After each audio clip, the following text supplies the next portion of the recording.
Hey guys, what's going on? It's Jay, and in this video I'm going to compare the new Sony 24-50mm f2.8G lens to the Tamron 20-40 f2.8 lens. Now, when we're looking at prices, we got $10.99 versus $6.99, so the Tamron is significantly cheaper.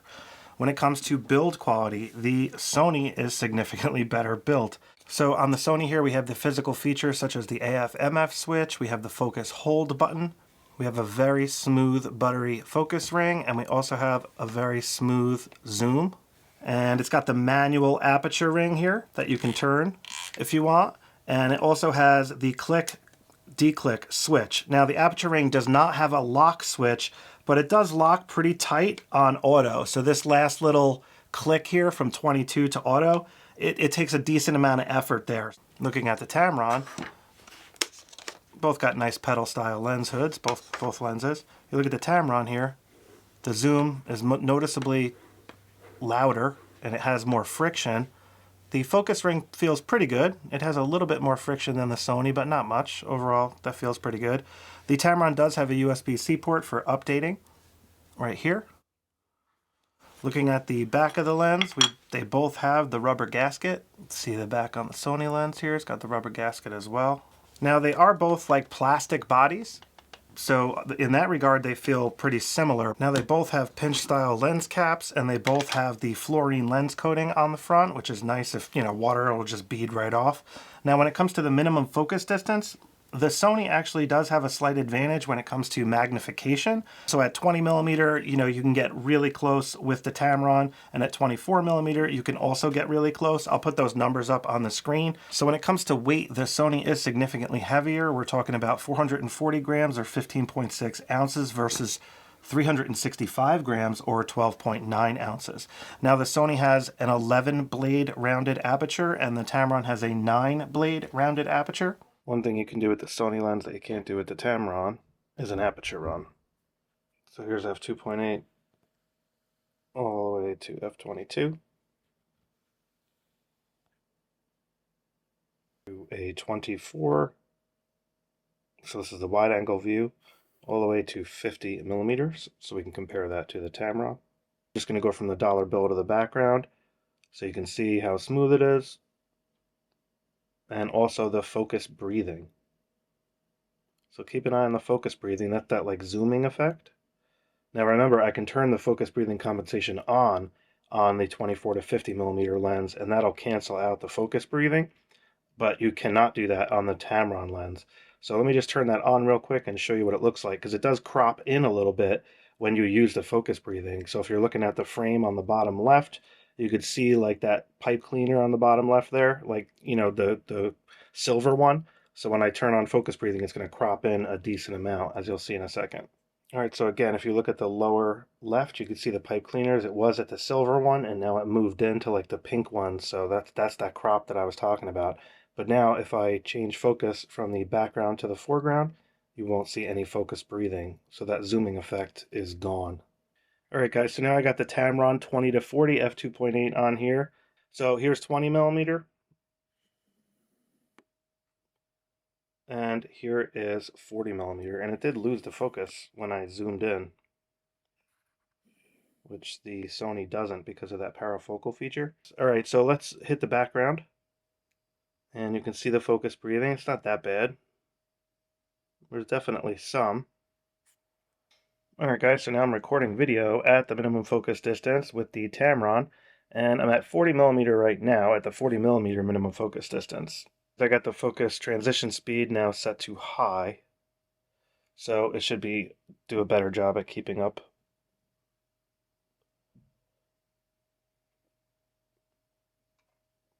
Alright, well, this is where you can clearly see the Tamron versus the Sony.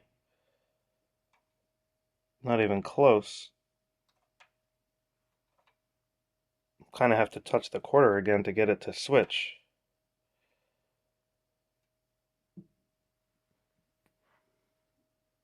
If I press the shutter button, it reacquires it, but it's having a really hard time tracking the quarter.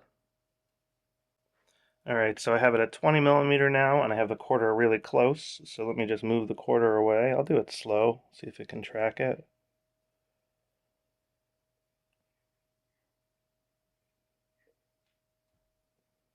definitely doing a better job at 20mm than at 40mm.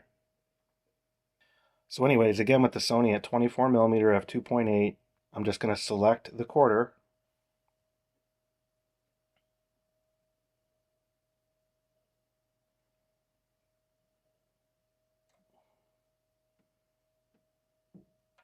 The tracking box just appears to be more responsive with the Sony lens. Like I'm watching it. It's moving like consistently with the quarter, where with the Tamron, it kind of was getting confused as to what to do. So I'm guessing this just must be because it's a Sony lens, but I also think the dual linear autofocus motors are helping it keep up. You could see there, it took a second for it to catch up if I move it quickly, but the Tamron couldn't even come close to doing this at this level of quality. All right, so here's 50mm. All right, so let's move the door out, back in, out, back in. Again, this is beyond the minimum focus distance. So right there is minimum, right about there. Let's move this a little quicker. So I don't know if you guys can see how glaringly different this looks compared to the Tamron, but from my perspective, it's a night and day difference. The Sony is far better in this scenario. All right, so here's another quick test just in the studio. This is with the Sony 24-50, and this is 24mm. I'm touching the front of the lens right now. That's how far the camera is away from me. And this is what you can expect at 24mm as far as width goes. So let me show you what it looks like when I zoom in to 50. So this is 50mm, so you can see how much tighter the frame is, right? It's like much tighter, 50mm. So Tamron only goes to 40, but it goes wider. So let's go back to 24 so you can see the width. Now just note where the corners are. You can see where this light is up here, you know, and the door back here. So when we put the Tamron on, that should be, you know, a significantly wider view. But I just wanted to do a quick test here. Let's just block my face and have it switch to the lens here. That worked really well. Put it at 50mm. Do the same thing.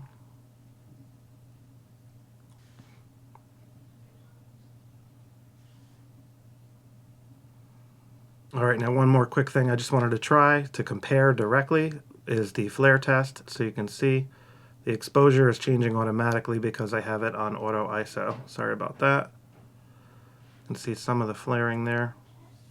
Pretty well controlled. And at 24mm, little quick flare test here so you can see. All right, guys, so now I'm recording with the Tamron at 20mm f2.8, and again, you could see up here in the corners the difference in width, 20 versus 24. If I actually zoom this in, I'll zoom this into 24, which is right about here. Let's see, right about there. So that's 24, which is what the Sony offers. So from 24 to 20, that's pretty much what you're looking at, that bit of width there. Doesn't really seem like that much, but it actually is quite a bit in the real world. Now, if I hold up the Sony lens, see the focus switch there? It's doing a really good job. Looks like anyway on the screen that I'm seeing. Nicely done. Let me switch the Tamron now to 40 so you can see what 40 looks like. And it's looking pretty good.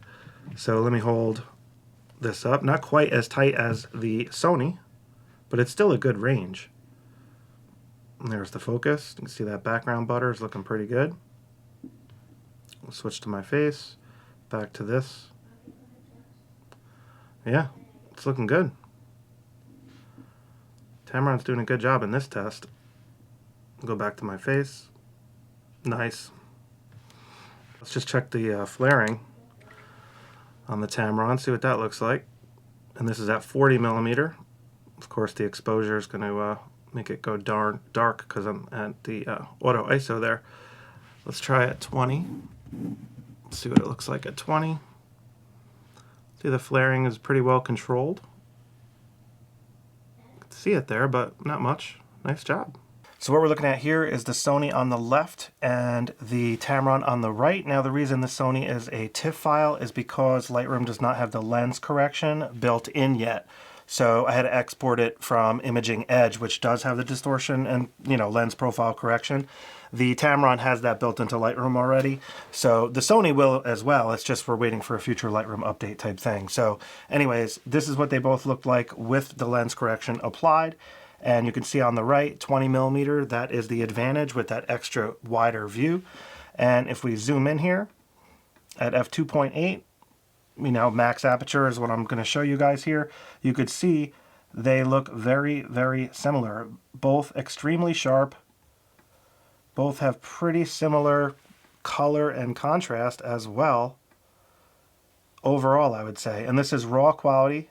I had the white balance hard set to daylight. All right, guys, so now, again, Sony on the left, Tamron on the right, and this is what 50mm versus 40mm looks like. So you can see on the right-hand side, we got more of the lab scene, a little bit more of the background area. But on the left side, 50mm, we got, more telephoto zoom, so the bokeh balls are going to be a little bit larger. Now, let's just zoom in and compare the corner sharpness. So at f2.8, the Tamron versus the Sony in the corner. And you can see that they both suffer from corner sharpness here at the very edge. But as we move in, they both sharpen up pretty significantly and pretty quickly from the corner. So the optical performance is very similar on these lenses, just based off this simple, lab test here at f2.8. I do notice maybe just a little bit more contrast here on the dollar bill on the Sony, but it's zoomed in just a little more, so that's hard to tell. But as far as fringing and stuff like that goes, they're nearly identical. You can see here on the shiny stuff, which is where the fringing will be most apparent, you can see just a very, very tiny bit here on that highlight, and same thing here, just a little bit, but pretty much non-existent. Looking at the bokeh balls, they look very similar overall. The Tamron is a little bit more round on the bokeh balls as we get to the edge, though, there, as you can see. All right, guys, so at the minimum focus distance here at 24mm on the Sony on the left and 20mm on the Tamron on the right, you can see the magnification advantage that the Sony has. So if we zoom in here, you can compare the sharpness, and again, you can see the magnification difference, and they both look very similar. I would say that they're very, very close, if not near identical, but the magnification advantage is noticeable. All right, so here we are at 50mm f2.8, Sony on the left, Tamron on the right, and you can see the quarter is a little bit larger on the left because the Sony has a little bit more magnification. You can also see the difference between 40 and 50mm. Obviously, there's more seen on the right and the left with the Tamron lens there. Now, if we zoom in, show you the bokeh balls and the sharpness. Now you can see at 50mm f2.8, the bokeh balls are a little bit more sharper looking on the Tamron side. They have a pretty distinct halo. Really unbelievably well controlled. Both lenses, excellent in my opinion. All right, here's one more quick comparison. I just wanted to show you f8 at 50mm and f8 at 40mm. So if we zoom in here, I just want to show you the bokeh ball renderings in particular, and again, the peak sharpness and, depth of field play difference and so forth. So you can see, again, very similar rendering. We're getting slight octagoning on both, but the Sony is a little bit more rounded. It makes sense, 11 blades versus 9. They both seem to have that little bit of a halo around the bokeh ball, but overall, very well controlled, I would say. And you can see the sharpness at f8 on both lenses is absolutely phenomenal. And here you go, looking at the full scene, just to compare the difference, 40 versus 50.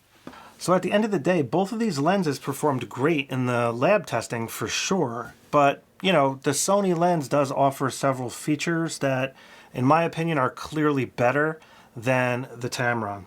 Now, the Tamron definitely has the advantage of costing significantly less and weighing less as well. However, the build quality and physical features that the Sony offer wins by far. The dual linear focus motors. It's a little bit heavier, the Sony, but it's got the manual aperture ring that you can click and unclick, great for video. Autofocus manual focus switch. It's got the custom button on there. The build quality feels a little bit better. The IQ on both are very similar. The Tamron definitely offers that wider view at 20mm, which is really nice, and it can be an advantage depending on what you're doing. But as far as more total range and versatility goes, I would give the edge to the Sony. 24 is more popular than 20, and 50 is better for portraits. It gives you better background butter, especially at f2.8, you know, so 40 versus 50 and 24 versus 20. When it comes to autofocus, this is where the Sony really sets itself apart, in my opinion, especially when recording video. Like I was saying a minute ago, the dual linear focus motors are way smoother, faster, and can keep up with tracking moving subjects in a more consistent manner. It's just, I think it's one of those things where the autofocus technology is actually better, but because it's a Sony lens, it also works better with the Sony. It's just able to predict like stopping and starting and stuff. It has like a nice ease in, ease out effect sort of thing. So in the real world studio testing, both lenses performed great again, but you know, the Sony was a bit smoother when acquiring focus, where the Tamron, like I said, just a little bit more jerky, a little faster. It isn't quite as smooth, you know. It does get there and it's very accurate. So as far as photos go, the Tamron's going to be fine unless you're trying to track high-speed moving subjects, where again, the Sony just dominates in that area. All right, guys, this was really just a quick comparison video for those that were wondering like which, you know, lens would be better for them. Just remember, in the real world, both of these lenses perform great, and if you need the more advanced features and build the Sony lens offers, it might be worth it to you to shell out that extra bit of cash for the Sony lens. So if you found this video helpful, I would greatly appreciate it if you give it a thumbs up, but it'd be even cooler if you hit that subscribe button as well. All right, guys, I'll catch up with you next time. Take care.